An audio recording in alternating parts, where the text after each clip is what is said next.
Hi, Dennis. Hey, Boden. Good afternoon for you. Yes, afternoon. Yeah, here it's already dark outside. It's the beginning of the evening. Mm. So, How are you doing? you fine, fine. Lots of stuff going on. Mm. More than enough things to keep the unit busy and occupied. Mm. So these Q&As, I haven't attended or viewed one so far, but are these are public, right? So anybody can join. Mm. Yeah, I believe they have to register first, All right. Yeah. but it's open to Yeah. anyone. I haven't been to one either, so I'm Okay. being. Okay. So first time for you as well. Mhm. Okay. Because I did glance at one recording to see how the introduction would be done, and I Mm. saw that Glenda was indeed hosting it, but I don't know about the other ones. Is every 2 weeks or something? I think it's every month, Every the month. beginning of every month, Mm.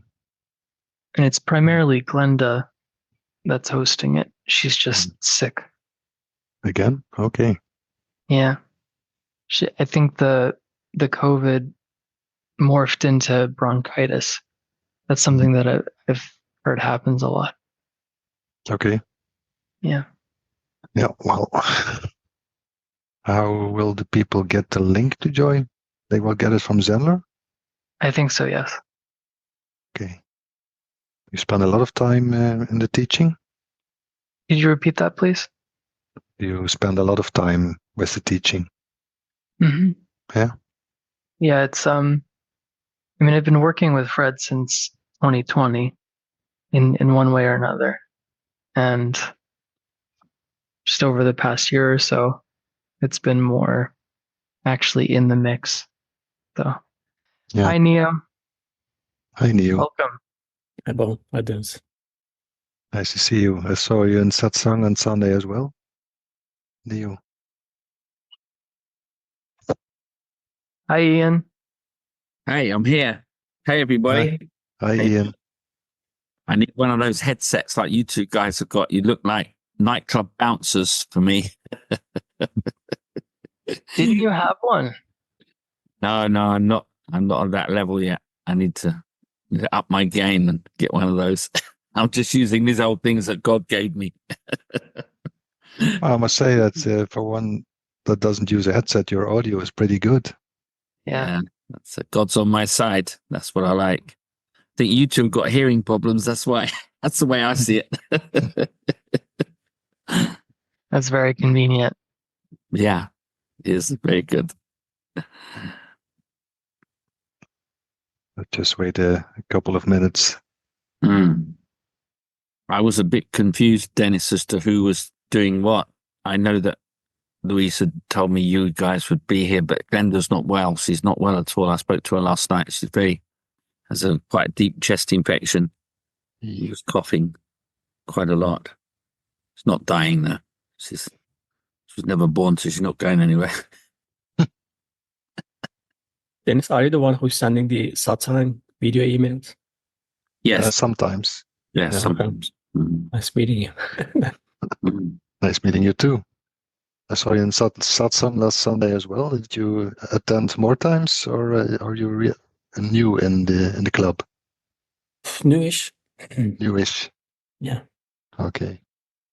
Did you have an awakening session with Fred Neon? No, I was in the group awakening sessions back in this past summer, number 9, and the recent one, number 10, in, what was it, November? Yeah. Mm-hmm. The skillful means. Yeah.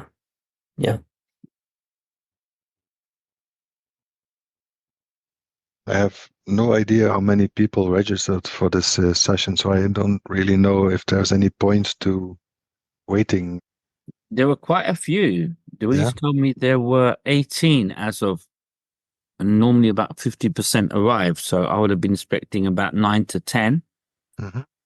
it might be over here we've got the Six Nations rugby. That's probably thrown a spanner in. Lots of people have realised it's on at the rugby. That often happens. So I would have expected more. Mhm. So when I look at the calendar, it says 53 registrations, but I don't know if that's for the event overall or just this session.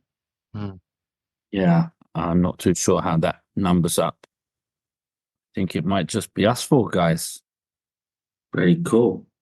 Well, that's no problem, but just a little suspicious that of all those Yeah. people.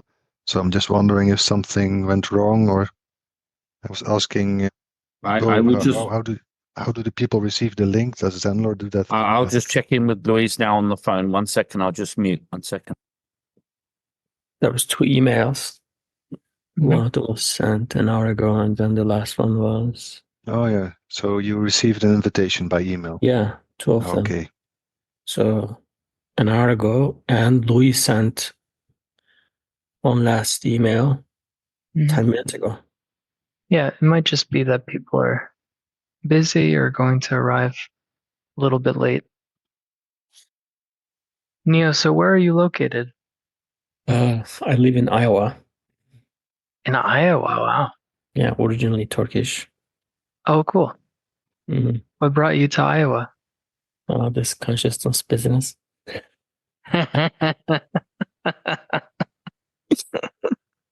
Uh-huh.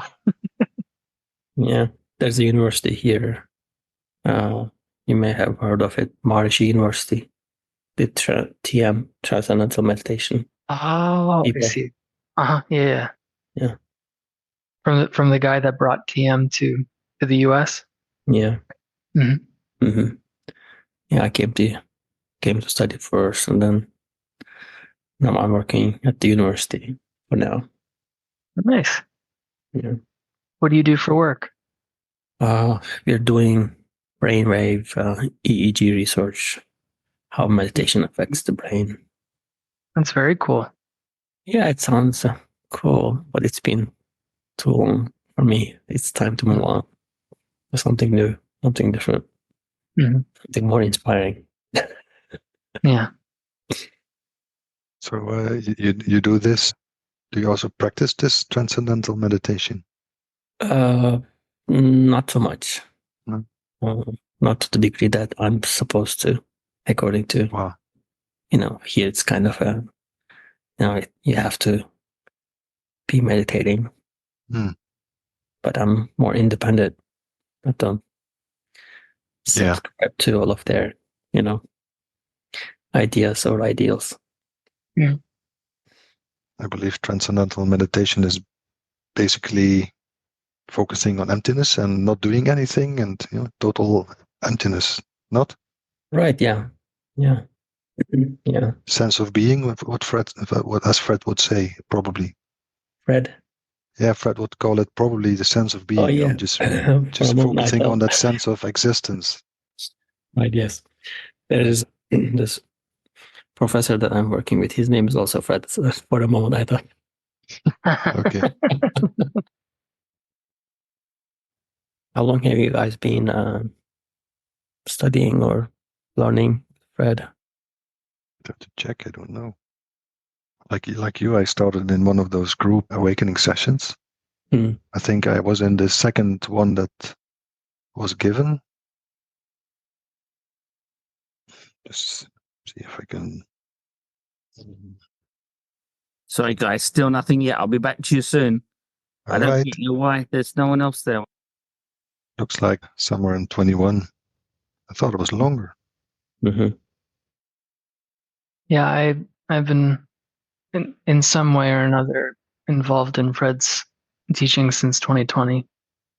So it was the same. I started with one of the skillful means, and then had a clarity session with Fred about 6 months later, and then the rest is history. Mm-hmm. Did the transition or shift happen during the skillful means or during the clarity session? It happened more noticeably during the clarity session, but it also happened during skillful means. I didn't I just didn't. I was caught up in the story of I know what it's supposed to look like, and it didn't happen that way, so must have not worked, right? Okay. But then when I met with Fred at the clarity session, I was, I don't know, just in a place of my old ideas about how this is supposed to look, or how it's supposed to feel, or how it's supposed to go. Clearly haven't gotten anywhere. It's doing more harm than good. So I was just in a place of, I guess, more willingness and openness, to be honest with myself. And that's an ongoing process. The fireworks, is it the fireworks part that Fred is talking about? Yeah, I mean that was the hope. But that's never happened. And I'm actually very grateful for that. because then there would be there would be an experience that I would probably be continuing to seek for again and again. Right. And in doing that, I'm overlooking what's already the case. The craving, kind of say. And all that craving does is distract from what's already here. So yeah, keeps the focus on the future. Yeah, what is to come. Fred is sometimes talking about his teacher or teachers. Who are they, or who were they? Do you know? Like the teachers that he takes inspiration from, or who helped his clearing. For example, last week he mentioned he was oscillating, doing his clearing process, and then he worked with one teacher. Then it stabilized for him. Yeah, I think he worked with quite a few. So I know that he was a student of Rupert Spira for a while, Craig Good, Scott Killaby. There's a female teacher that I don't know the name of, but that he worked with regarding the unborn. Gangaji? That which is prior. What's that? Would that be Gangaji? Maybe, I'm not sure.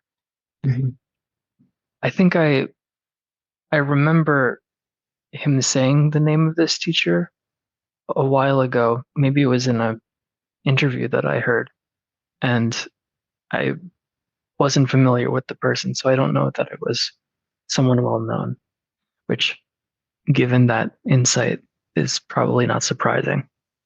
That's not necessarily what people want to hear, because it's not understandable. Not that anything else is. So what's the word, Ian? The word is God. No, I don't know what the word is. The word is. So the word is she sent out the link, because Neo got the link, obviously. Yeah. So she doesn't know why.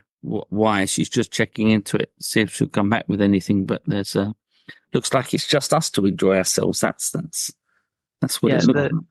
The reason might be that this is the meeting.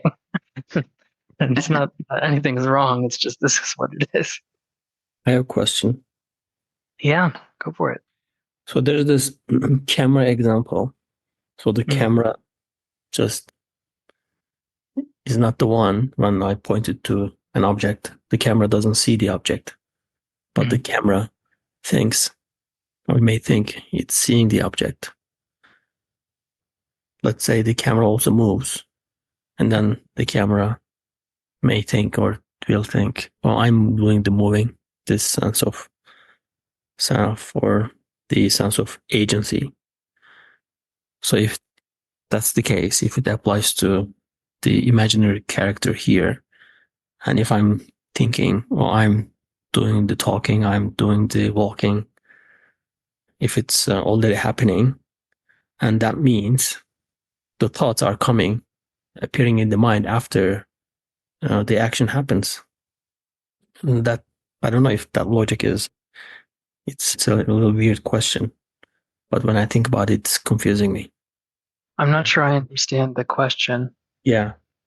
I think it's about the free will part. If the camera is not doing the seeing. That means, and the camera has a feeling of I, although there's no I for the camera. And if So the same. is it true that the camera has a feeling of an eye?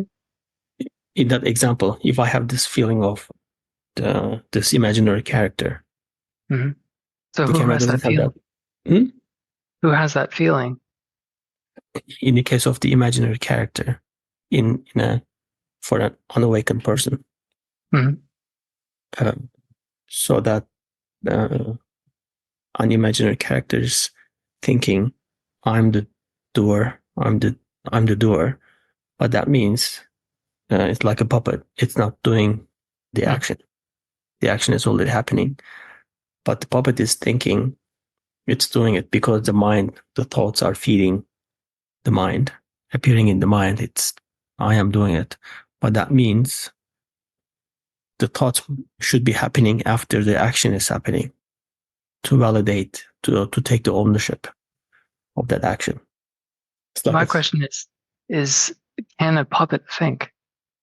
Seems like the answer to the question is in looking closer at if the question is actually based in something that's happening. The confusion might be trying to figure something out, but it's based on a false premise. So what's the unit isn't thinking. The unit is an appearance, and thoughts are an appearance. Everything is appearing. So if we're trying to solve the free will idea, what has free will if it feels like there's a doer? Might be closer to local. What are we actually assuming first that's happening? Right. There's this experiment they did with some people. They implanted a chip, but they didn't know what it was going to do. So they press the button and the person turns their head without them knowing. And then they ask them, they press the button, the woman turns her head, looks to the right, and then they ask her, okay, why did you turn your head? And she answers, oh, I wanted to check something in my purse. And then they press the button, and this time she looks to the left, and then they ask her, why did you turn your head? And then she answers, I was checking something on the floor. So it's not her doing. She thinks she was doing it, but she was justifying her action with her thought. So that thought must be happening after. Yeah. It's like subtitles on a screen in a movie. Exactly. Right? Yeah, there's a movie feeding. And the script is saying I'm doing the moving. I'm running after a criminal as a cop or whatever what's happening on the screen. But it's an afterthought. It's an after. And you're very nice to look at, but you're kind of taking up the whole screen. I want to look back at Neo. Hold on, let me pin him. Yeah, it's all an afterthought. So it's the activity of like character patterns, right? It's all about claiming that what's appearing is about someone, but that happens after. That's hand moves and then there's a thought, oh, I did that. But there isn't someone that did that. If we look, we can't find the one that actually made the decision or that the movement is in reference to. It's not findable. It's not there. So what's happening is just there's movement and then there's commentary on what the movement is in reference to. But that doesn't mean that there's actually someone that's doing. That just means that there's a narrative about something that isn't there. So, like, an example I often use is if I keep on getting news notifications about crazy stuff that the Prime Minister of America is doing, all these policies that the Prime Minister of America is setting up and it's going to make a real impact on how everyday life in America is for its citizens, I don't actually have to worry about that news update because there isn't a prime minister of America. In the same way, we don't have to worry about how do I do something? How does Neo figure something out? Or how does Bo, participate in a Zoom meeting? Right? We don't have to worry about how that works because there isn't actually a Neo and a Bo. In the same way, I don't have to worry about all those commentaries on the Prime Minister of America because there isn't one. So it's just a false reference, as Fred says. Right. Mm-hmm. So at that point, in that case, how is science not be able to detect this, that thoughts are actually happening after the action happened? That's I mean, I'm not a scientist, so I can't say. Yeah, this is my question that I've been, thinking about. But that I should be think obvious it's in that case. It could also be why is it important for science to reflect that? Why do I need that to be verified there? If I can just look at my experience and see that that's what's happening, why do I need it to be, show it to other people objectively, scientifically? Well, it's objective from a subjective idea of what's objective. So it's not entirely objective. I'm not saying that science is wrong or anything like that. What I'm saying is that if we get caught up in this insight that's being expressed in non-duality, or you could say in my experience, in experiencing, I need that. If it feels like I need that to be verified through this particular methodology, that I don't know, to make there not be this dissonance between what's being presented in spirituality versus what is being talked about in science, it's much more worthwhile to look at who is it that needs that dissonance to not be there, or who is that dissonance happening for? Who needs spirituality and science to completely be overlapping? That's much more worthwhile. I think would provide more ease and comfort than figuring out a way for the square peg to fit in the round hole. Yeah, I see your point. Good question, though. Thank you. Well, if I may, I remembered seeing scientific research that concluded that after the body moves, after a certain time, then the brain activity is detected. There seems to be a tiny time gap. It's not simultaneous, but the brain activity comes after the event. Mm-hmm. But they have a fancy name for that phenomenon, but I forgot it. But it's very interesting, that kind of stuff. And indeed, we claim it afterwards and make it ours. And if we do that, then of course we also have to come up with a reason for it. Yeah. And if there's no pattern visible that supports that action, that makes it feasible, or you see a causal relation, then of course something has to be made up. Because otherwise, a house of cards will fall down. True. Well, true. Yeah. Yeah, there's a article by a neuroscience scientist that Ian sent out a while ago. Actually have it.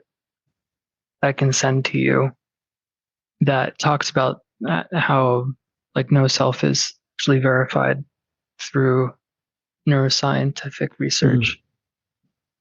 If only I could find it. Okay, here it is. I'll send that to you in the chat, Neo. Ian, what do you think? So I was diagnosed with glaucoma about 4 to 5 weeks ago.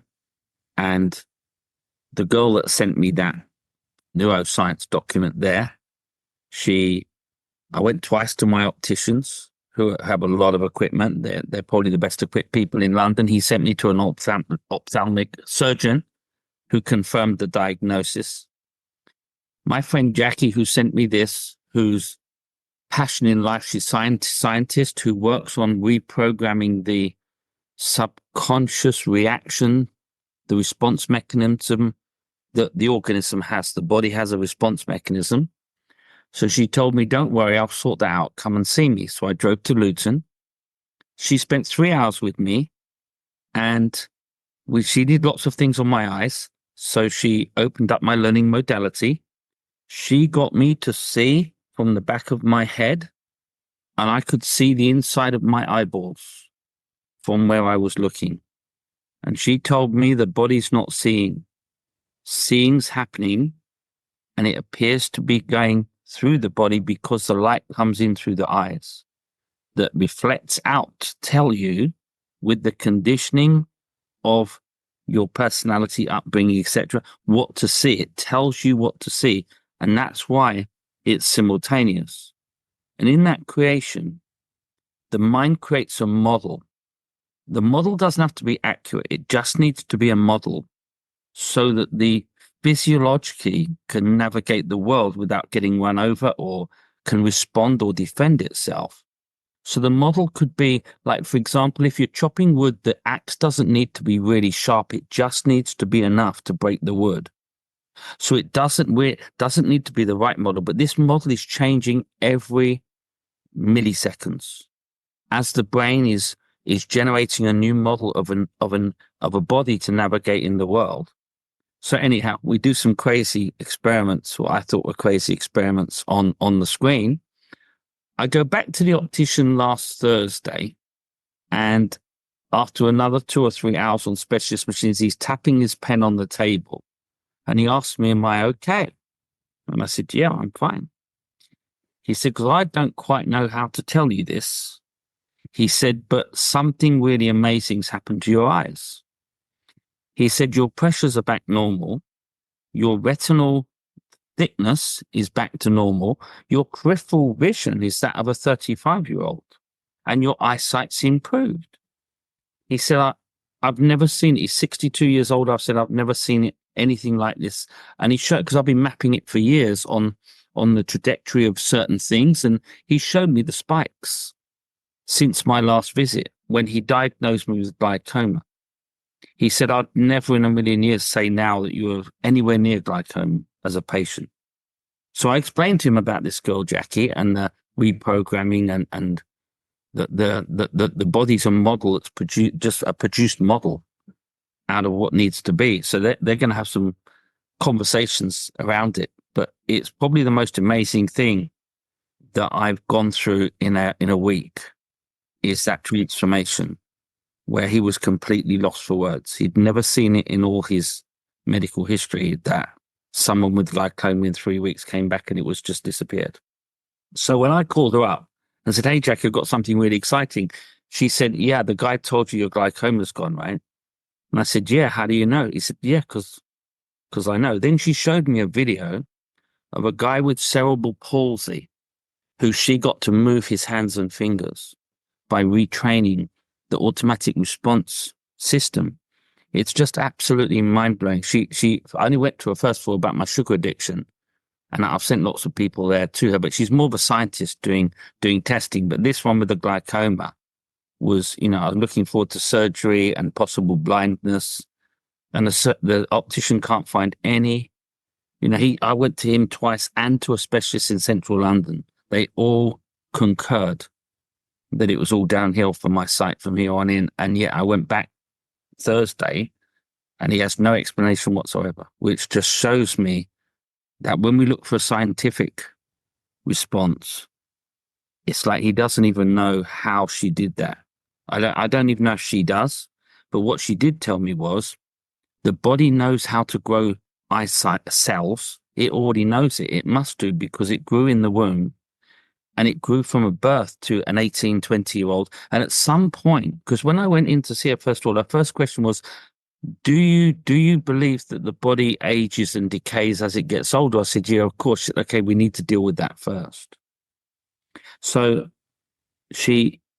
because she knows that the eye cells had to grow, and at a certain point it tips over and it starts to age. So she just reset them back to a point where they're starting to regenerate. That's all she did. And she said, to do that, you need to go through learning. And human beings don't like to learn. You'll know that if you try to learn anything new, it's very resistant to learning. So what she's learned how to do is to get you to learn by tricking you into what you're seeing and experiencing isn't real. And what happens then, a learning modality opens because it needs to know, because it doesn't feel, I don't know this, so I better learn and understand. And in that moment, she's telling me, so I've got these eye drops. They were seriously burning my eyes. So in the process, to show you how it works, there are 4 things that your brain will hold in its subconscious regarding the condition of the eye drops. The first experience is a learned experience that these drops burn my eyes. I've now learnt it. So as soon as I put the drops in, there's a predictive model that tells me it's going to burn. So it's preparing the body for the burning. So in the learning modality, she got a small little part of the drop and put it into my eye and talked to me about it. As she's opening the learning modality, she's noticing the wetness and the freshness around the eye, and that people tell you things that aren't true, and you make assumptions about things that aren't true. So we went through this process 2 or 3 times. Now when I put my drops in, there's no burning. She just absolutely eroded it. And if you want to check out what that is, Neo, if you type in catastrophic forgetting is where the body, the mind, learns new processes, response mechanisms. So she says the body's an automatic response mechanism to the environment regarding some sense of needing to not die. That is eating or not being eaten. So that the body will learn what it needs to learn to navigate and survive in the environment. So what you believe tends to come into what you see. But the experience of seeing the back of my eyes, she tried to get me to see the pupil, which I couldn't quite see. I could see some differences in the center, but that exercise, she got me to see on the screen that your eyes are not seeing. She said, the problem we have is that we think we're seeing from here. That's not what's happening. We're seeing through these eyes. The eyes are doing nothing more than allowing light in to allow the reflection of what we see out into the world. And she had a very scientific view of what I was imagining is all of my thoughts and memories were contaminating that as it grew, that, Ian was left out or alone, or whatever whatever the body had learned to protect itself from suffering or pain, it was putting out there in the world. But there wasn't anybody there. There's never been anybody there. And I think she's the closest. I've discussed it with Fred, actually. And Fred, I might set up a conversation between them. It'd be very interesting. She's absolutely convinced there's no one there. There's just a response mechanism, like some kind of organism. But there's no one in the organism. It's just a response mechanism. And I thought that was, just weird. Very weird. It was, there were some really good exercises that she did. So the other thing she got me to do was I did all my looking out of my left eye and all of my looking out of my right eye. She said, if we've got both eyes open, we look out of both. She got me to put all my looking, because she's working with cameras. So she puts the camera on this side so I can see my eye on the screen. And she got me to put all of my attention through the left eye, and then the attention through the right eye, and then back through both. Said, okay, now we got them balanced again. It was resetting them from leaning one side or the other where your attention's passing through. And she got, by going to one and the other, she broke up the stuckness of the eyes. And my peripheral vision is 98% in my left eye and 100 in my right eye. When I went to him, first of all, at the age of 45, my figures weren't that good. And I'm now 58. It's been an amazing week for not disbelieving medicine, but the power of the something. Just absolutely mind-blowing. It was, What is it called, this process? So she doesn't really have it. she calls it a VLXR. Her name is Jackie Bryant. She's done one trial at Brunel University here in England, but she's more. So I asked her about going commercial with things and having patience. She said, well, yeah, and then there'll be money and I'll get distracted from the science. She said, it'll be fine. When I cure cancer and motor neuron disease, one day when I die, someone's going to take my work and I'll get a Nobel Peace Prize when I'm dead. She's not interested in anything other than the science. She's a bit like the Back to the Future guy with the white hair. She's stuck in that lab and she's the only one in her lab, and God knows what will happen if she dies. But I just happened to bump into her a few years ago, and through a friend of mine for my sugar addiction, which she cured and got me addicted to cucumber and fresh fruit instead, which is really interesting. But it's a bit like, I see it very linked to what we're doing here. When I work with Bo and Fred, there's like at one point, it's like a conveyor belt of my beliefs. They're chugging along the conveyor belt, and at some point something drops off the back and there's a whole new way. And that's why I think you called it like a spiral, Bo, like it looks like you're moving or a method, but actually you're more like marching on the spot. And it's like a conveyor belt of old thoughts that disappear. And in the disappearance of those thoughts, freedom arises. I don't quite know how to say it, but I see something very similar to what she did with the physiological. That's what happens with the method, with the mental, like beliefs, step by step, they get eroded away. And then it's quite clear that there's no one there at all. And yet there's still the experience of Ian and the children, but there's no one that sort of has it or suffers because of it. Very fascinating. Yeah. She's doing an experiment now at my workplace. So at my workplace, we've got 6 people with long COVID still. She's going to help them eradicate long COVID over Zoom. She says that long COVID is a sleep mode in human beings. So if they didn't know how to handle long COVID, the body went into shutdown mode. And then second time they got COVID, the body went into shutdown mode, but it doesn't know how to restart itself. It only learned how to shut down. Some people can't restart. So the energetic lull and the loss of taste, the body said that needing to taste wasn't necessary. So cut the energy of that. And that's so the survival from the virus. So it doesn't kickstart back up. She said that the taste of tomatoes and peppers is visual, not on your tongue. You'll see it coming through the eyes. And when you see a tomato coming, it doesn't make the link to the taste to give you the tongue to give you the taste.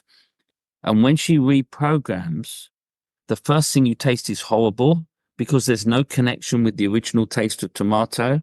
It takes 2 or 3 times to connect the taste back to what it was before, and then your whole system livens up. She's had people on the screen who have been in long COVID for 2 years shake and go, wow, what happened to me? Because she just kickstarted the engine, like restarting the screen out of sleep mode. All it is a switch inside the mind or inside the physiological that the body's gone into a sleep mode. So she's going to do that over Zoom. She can do it face to face, and she's got a phenomenal record. She did it at Brunel University. She got 100% success, and it wasn't her doing it. She had to get the university students to actually do it as part of the trial. But now she wants to do it over Zoom, because once she can deliver the programs over Zoom, then she can make notes about how to do it with pre-recordings, and then she can really start to make a difference for people in the world with all sorts of things. Balding. She can do people who can't have babies. She's got all sorts of things on her list she's been working on. It's fascinating. Wow. But really in tune with this, she uses arousal of the sensory system, where we say the sense of Ian. She's saying that's an arousal of your sensory system that knows something. There's a feeling that you know something, like you're being left out, or there's your children, or love, or whatever it is. And then the universe is made of knowledge. It's just made of knowledge. There's a knowledge that the mind knows of a word like an apple, but you'll never know the apple. It will only know the word, but it can string together using something that's separate. So there's that sense of separation. And she's got that in a sort of scientific model, which hats off to her, I think. I've never heard anyone speak like that when they talk about arousal systems. She said the trap of humans is we think we've got 5 senses. Actually, we've got thousands of senses, but we've only actually used really 5 of them with regard to. But actually, there's so many senses going on in the background that it feels like there's someone there. And actually, we're just what we see and what we hear. But the senses that fuel it, like, for example, at the we were on a call the other day, and Louise was talking to the marketing people about the team, and she had Bo there and Dennis there and Fred there. But I was the only one in the team whose name wasn't on the list. Now, this physiological person over here has a sense around being left out of things. So all my life, as soon as I feel I'm being left out of something, there's a defense mechanism here that says you need to protect yourself from the hurt. So when the body has that experience, first of all, it hurts, and it doesn't like hurting. So what it does, it protects itself. And then it says, look out for this in the future. So when she went through that list and my name wasn't on it, I couldn't concentrate in the meeting. I had to go back and say, why wasn't I on the list? And it's really interesting to see how quickly the Ian came back into being as Ian was left off the list. Like there was some suffering here about this list, about the list that was on the screen. But these senses are there. They're a learned model that they're not a real model. They're like a model that you navigate, like a map you can navigate the world with. So when I come up against being left out or not being good enough, or then something happens and it gives you a sense of something's wrong here, and then the suffering, you imagine then what should be happening in order to fix where the suffering came. Like if you try to know temperature, you'll only know temperature by saying hot and cold. And as something becomes more hot, it must become less cold. And as something becomes more cold, but you can't know temperature in the same way you can't know length. Length means nothing. Temperature really means nothing without any hot or cold or any parameters to give you existence. So this comes into existence, this feeling, through some kind of like automated. I suppose I saw it more when I saw my looking from back here through the eyes. And it's not that I was there. It's like the arising of the experience of being left out. Not that there was an Ian being left out, but I could so see it because I've started to see from back here instead of from here. Because from here you see out. From back here, the body's in front of what you're seeing.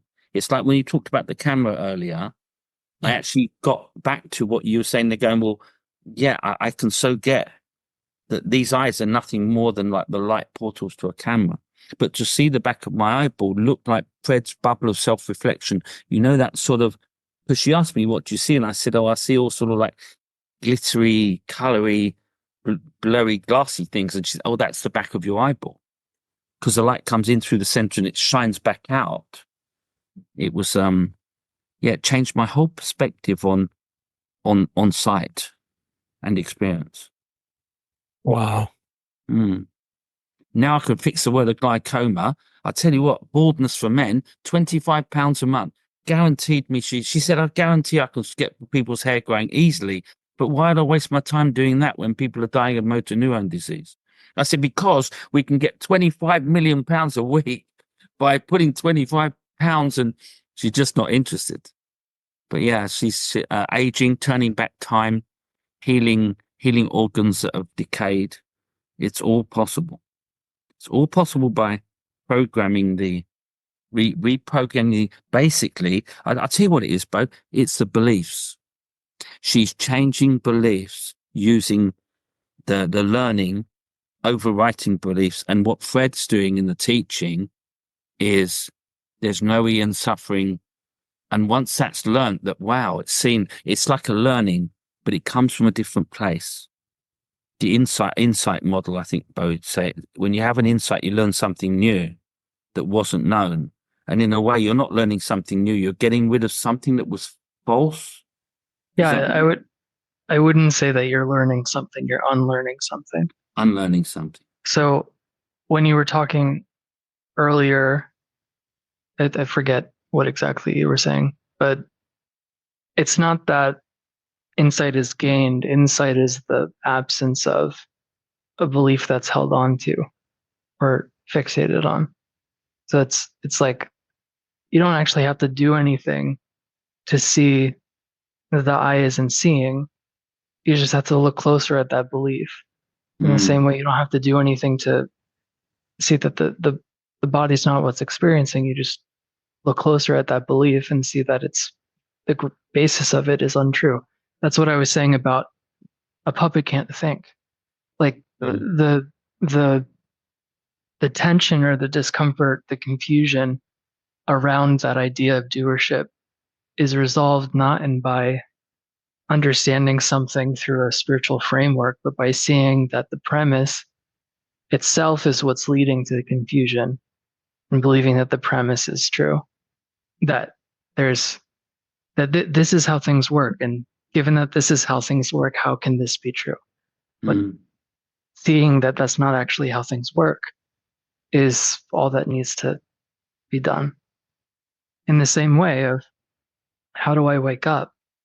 You look closer at where is that whole premise starting from? What's your starting point? You're believing that you're someone that life is happening to, that will seem like an impossibility. That will seem like something that is a real Herculean task.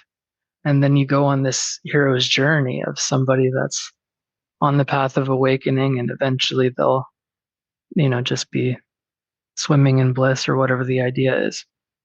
They'll finally be free later. And by starting with that premise, you're overlooking that this is freedom itself already. This is what freedom looks like. This is what freedom feels like. But by focusing on our ideas about what's happening, you're not in the position to notice what is already happening because you're focusing on your ideas. Whose ideas are they? It's just patterns. It's not actually someone's ideas. I think that, like, yes, I would say in the imagined world of yesterday, there were times yesterday where you would never have got me to see that at all because there was so much, this is wrong, that is wrong. We had a few incidents at work yesterday. It seems in those moments, I'd never quite see that. After a while, I seem to calm down really quickly, and then I can see what you're pointing to now. But at the time, it felt like I was being pulled like into something. And when I'm in that something, I can't see or hear what you're saying. It just seems like frustration and this is never going to end. And why is it happening to me? And see that perpetuates because, like you, it's so funny. what being laughed at's one of my things, just to let you know, guys. the premise is when I'm in that, you're not in that. So the invitation is to look, oh, am I actually in that? Am I in that? Am I actually in misidentification? What could be in? Where are you? What is that that's in, right? What is it that's caught up in belief? Like looking closer at that, just the foundation of when I'm in that, there's no one in that. It's just how oneness is appearing, and it's believing that it's Have you ever left your car with the handbrake off on a hill? You turn around and it's going down the hill and you're chasing it. Yeah. That's how it feels to say, hold on, as you're chasing your car, you're trying to get, am I really, you're just chasing the car. You're so chasing the car down the road to try and stop it. The thought of, am I in this or not in this doesn't even occur. It can't occur until you're trying to chase the car in the dream that I shouldn't have left the handbrake on, and I don't have a chance. It seems in here, in this quiet space of the Q&A, but when your car's rolling down the hill and you've got to chase it. Right. So, but does that mean if your car is rolling down the hill, you better get it. You better do something, right? Because then that could lead to, destruction. But that doesn't require believing the narrative that response. That's not the requirement. The unit is just going to do what it's going to do. So response happens or reaction happens, but the suffering that goes along with it is optional completely. And it's by looking at this, where am I starting from? The whole idea, what is the belief that's playing out here?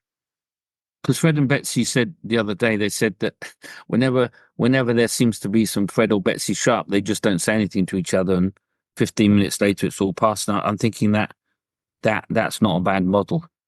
Not a bad model at all, because once you step into that, then the car can roll further down the hill and you're going further down the rabbit hole. I think that was there was two things actually that Fred said recently that really got me in a wonderful place. One was that, and the second one is the fullness of emptiness. There was something about it being really full. There weren't any gaps or spaces in that emptiness. And there was something about the potentiality of that for everything to show up inside of that. Can't quite remember what he said now. Yeah, I can't remember. If it feels like you're in something, it's believing thought. It doesn't mean that you're actually in it. Isn't that basically what Fred would call unit overwhelm? Because, I started meditating because I wasn't very friendly at home. We had small kids. They were annoying me all day, and I was angry all day, and the atmosphere at home wasn't very good, and there was just no awareness of my own behavior. And at a certain point, my wife said, well, it has to be changed, because otherwise, this is no fun. I'm angry all day, everything the kids do, how kids are. They spill the milk, for example, every morning with breakfast, they spill the milk. And I was already angry when I sat down at the table, because I know they're going to spill the milk. So I was ready when it happens to react to that. So that had to change, and went on one of those Vipassana courses. I don't know if you know them. What was that? Say that again, Dennis. I didn't hear that. It's a Vipassana. It's Goenka. He's a teacher. He passed away in the meantime, a long time ago, I guess.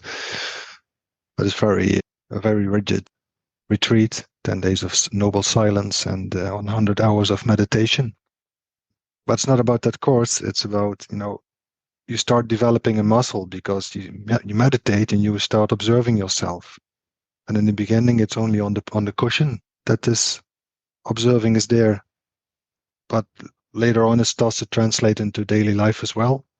And then the stronger that sense of being aware of your own responses to things gets stronger, then the higher the threshold becomes before you go into unit overwhelm. If I see my car running down the street with the handbrake off, that's quite an event, and that's going to push the unit into an automatic response that's too strong for that self-awareness muscle at that time.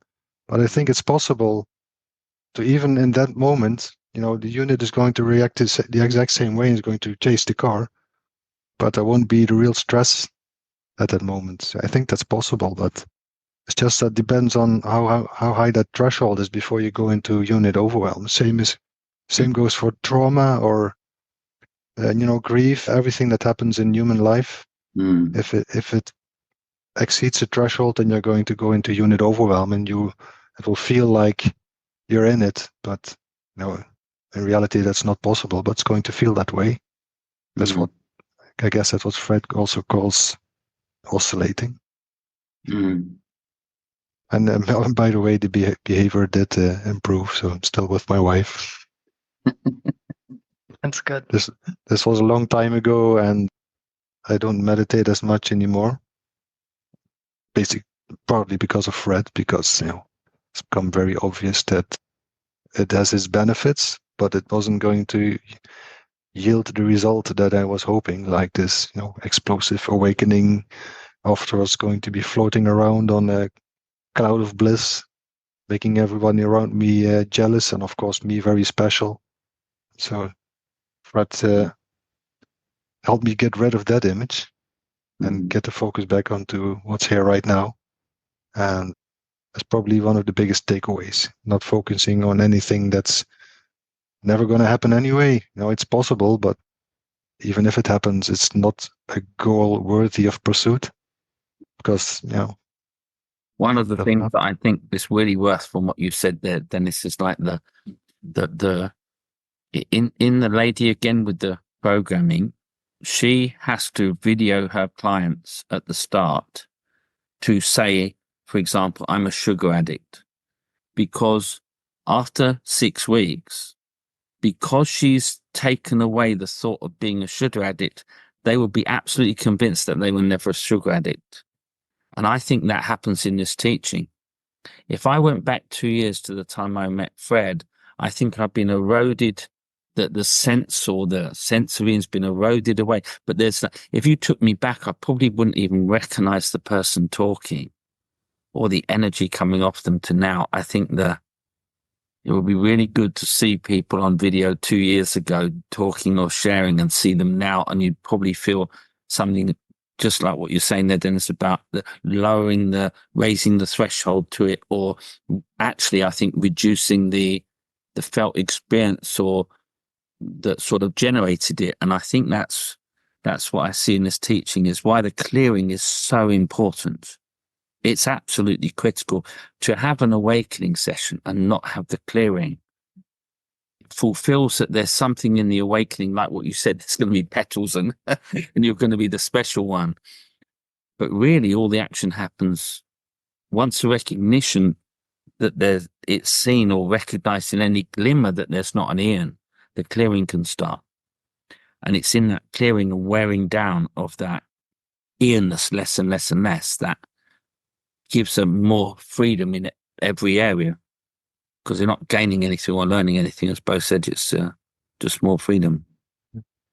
There's always freedom. But if we would have to define what Ian is, then it's just a collection of patterns, right? So if there's enough alertness present in the moment at the time that patterns emerge, or someone pushes a button and there's an automatic response, if you are able to, even if the response happens, but if you in that moment are able to spot that there's a response being triggered, then it's going to erode. And that's what I feel is clearing, is having the presence to see the responses, and even if they manifest, you will see them. They will not take as long, and then the next time they will be less strong, as long as you just, if you're just in a moment and there is a awakeness there, or a sense of being, conscious sense of being. I mean, that's what I meant by the benefit of meditation. It's that reflection, the constant reflection. And it doesn't have to be in the front of the mind. It can be in the back of the mind. It doesn't have to be really alert focus. Just some awareness of what's happening is already enough. And then clearing is basically automatic. And that's the same thing as what Fred does with the sense of being meditation. That is that alertness and awakeness that you need to see what happens in a non-personal way. Perfect. So I'm picking up meditation again because it does support that process. And it's just basically just healthy. You have any other questions, Nia? Let me check my list there.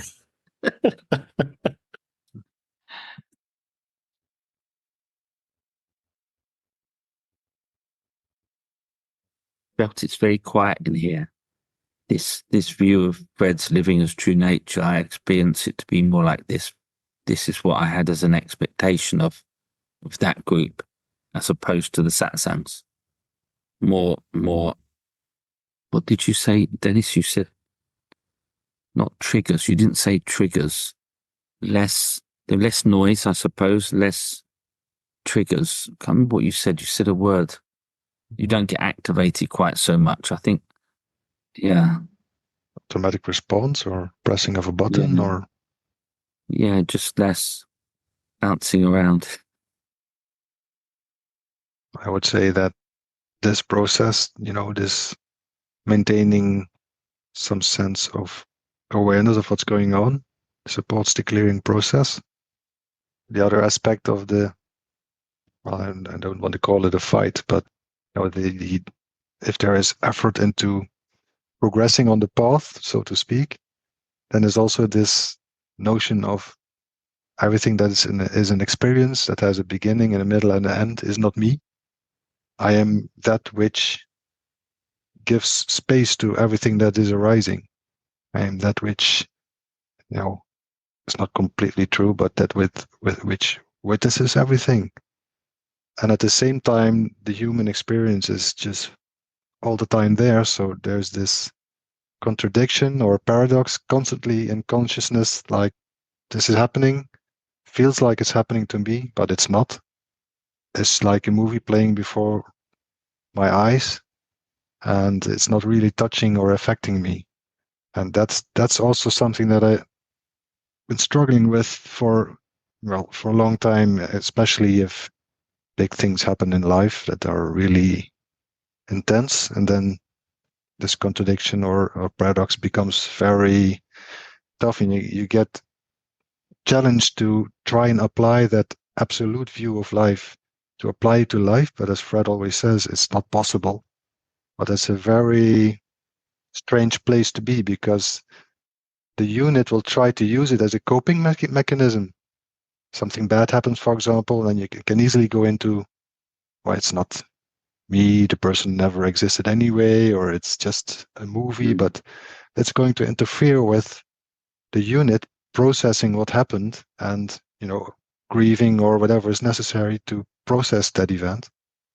And that's a very strange place to be. It took me a long time, and I'm not going to say that I'm there. I'm just learning to let it just be there at the same time and don't worry about it. I mean, the experience is what it is. I don't have to choose. There's no right or wrong. There's no good or false. It's just what it is. There's this and there's this, and that's the end of the story. And sometimes one part takes the front stage and sometimes the other part. And that's just the way it is. I feel like that's where compassion comes in. Because when we're holding on to that absolutist view, really it's a aversion response wearing spiritual clothing. There's nothing happening, and therefore the emotional response that's coming through the unit is somehow not based in truth, or there's like a mistake, or there's something wrong, or something like that.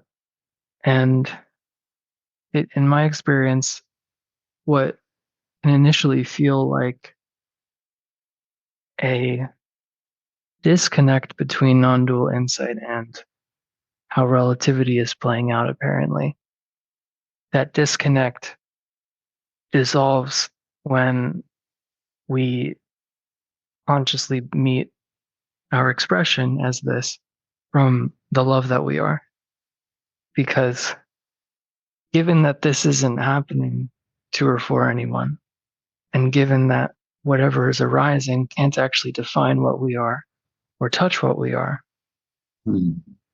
that opens up the opportunity to unconditionally love what's here and embrace what's here. And really, it's not a choice that then leads to something. It's just aligning with what's already the case. You're already embracing this as what you are, as the love that you are.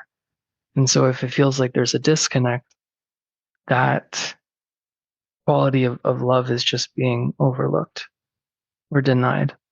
And really that happens out of fear of intimacy, because this is you. You're not separate from anything. There isn't anything outside of you to be separate from. And that negating, that putting away, that holding at arm's length, that the tendency to take the absolutist view is coming from, is just a way to not be with what is as what is.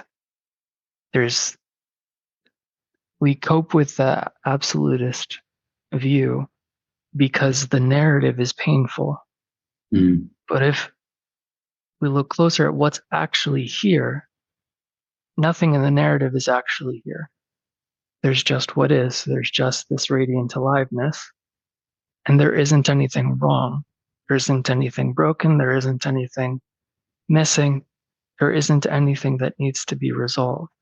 Even if there's emotion playing out that's difficult, there's been a lot of grief coming up in this relative life. So my grandma is at the end of her time here and has been for a while, and I'm caregiving for her, and it's very difficult emotionally. But I'm not able to effectively process those emotions if I'm viewing the relative experience as something that's actually inconsistent with non-dual insight. There's only non-duality, so that's if it feels like there's two modes playing out, two views that are inconsistent with each other. Like we were saying at the beginning, the invitation is to look closer at what are we presupposing to be the case. And in looking closer at that, the imagined division resolves, the imagined disconnect resolves, and then there's just unconditionally being with and as what you are. There's a tenderness, there's a gratitude, just a love that, like, that's all you wanted. All you wanted was to see that the rope isn't actually a snake. All you wanted was just to celebrate the playfulness of sometimes seeing the rope as a snake, but honoring the ropeness of the rope. To use that metaphor, it's the suffering is based in I know what this is, and even further than that, that there's someone that this is appearing to and for. But all the ideas of, this is a difficult situation, it should be different, or that there's a mistake, or this emotional response isn't based in true insight. I mean, on one hand, that there's some validity in that because it's not the conditioning that wakes up, or it's not the conditioning that sees clarity. There's clear recognition. But really that suffering, that resistance, what that's inviting is, see me for what I am, which is you, which is the aliveness that you are. Not this story that's being pasted over top of this is a difficult situation for a Bo or for a Dennis.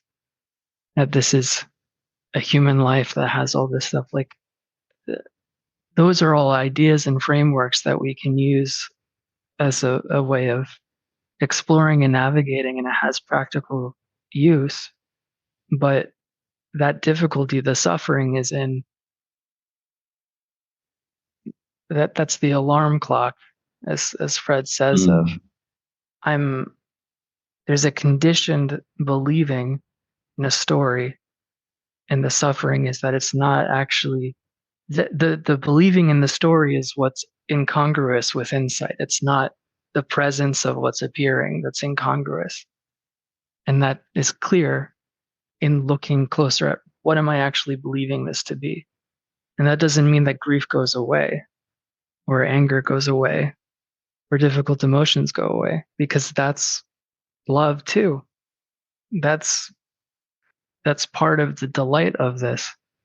The beauty, the miracle of experiencing is all of those difficult human experiences. It's not going to feel that way to the mind, but the good thing is that we don't have to wait for an argument with what is to ever be in agreement with what is, because it's based out of being in argument with what is. Resistance will never express acceptance, right? So we can just put that to rest and let the mind do what it does. And what the mind does is less burdensome when we look closer at what is that really? What is that activity really? A mind is only in reference to someone that knows what that appearance is in reference for. If we're being honest, nothing here can be described accurately in any way. And that's the freedom. This is taking care of itself, and sometimes that looks like having an emotionally difficult experience. It's always like, what is the invitation here? Words have stopped, and I have absolutely no idea what I just said. I know the feeling. But it is interesting how suffering plays a role in seeing true nature or awakening, how you want to call it. What's the German guy again? Tolly? Eckhart Tolle. Eckhart, yeah. He woke up in an extreme moment of suffering when he was completely rock bottom, didn't want to live anymore, didn't want to be Eckhart anymore. He was really out of it. That's when his awakening occurred, but it's an extreme example, I guess. But in general, I think suffering makes us more willing to not be ourselves, so to speak. So there is room to see what's really there, because we, if suffering becomes intense enough, you're willing to just dump the whole story of the life and just make it something else. So on one hand, it can inhibit your processing of what happened. As I said earlier, with if it's trauma or whatever, grieving, then it can give you a false coping mechanism. But also it can promote the process by creating that space. I think this might have played for Fred as well. He has his share. He has had his share. I don't know.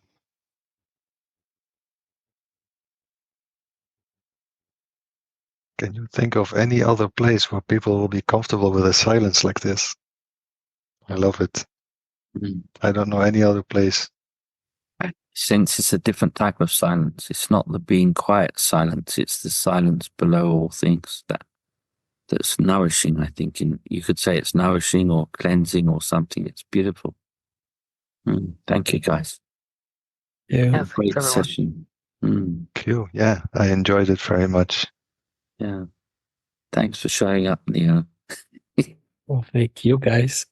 And nobody else joined us after, so yeah. So this was it. I mean, this was supposed to be this way, I guess. Yeah. Well, only 4 of us. I have no problem with it. Yeah, which was nice. Oh, thank you very much. Everybody, thank you. See you on tomorrow at Satsang. I'll be at Satsang tomorrow.